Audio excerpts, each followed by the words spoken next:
Tina's little ওয়ার্ল্ডে আপনাদের সবাইকে স্বাগত। আজ দুপুরে গরম ভাতের সঙ্গে বানিয়েছিলাম একদম ঘরোয়া সজনে ফুল আর বেগুনের ভাজা, চাইলে চচ্চড়িও বলতে পারেন।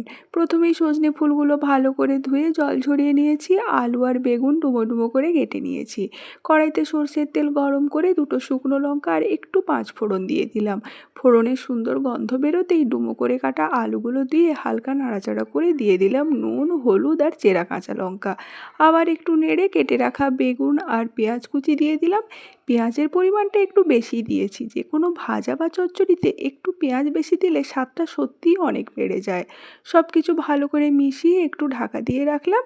কিছুক্ষণ পর ঢাকনা খুলে একটু নেড়ে আবার 2 মিনিটের মতো ঢেকে দিলাম, যাতে আলুগুলো সুন্দর করে সেদ্ধ হয়ে যায়।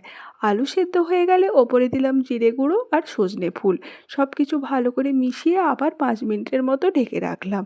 শেষে ওপর থেকে একটু কাঁচা সর্ষের তেল আর সাদা তেল ছড়িয়ে দিলাম। এতে ভাজাটা আরও সুগন্ধি আর একটু ক্রাঞ্চিও হয়ে যায়। ব্যাস, গরম গরম ভাতের সঙ্গে আজকের দুপুরে একদম জমে গেল এই সজনে ফুল, আলু আর বেগুনের চচ্চড়ি।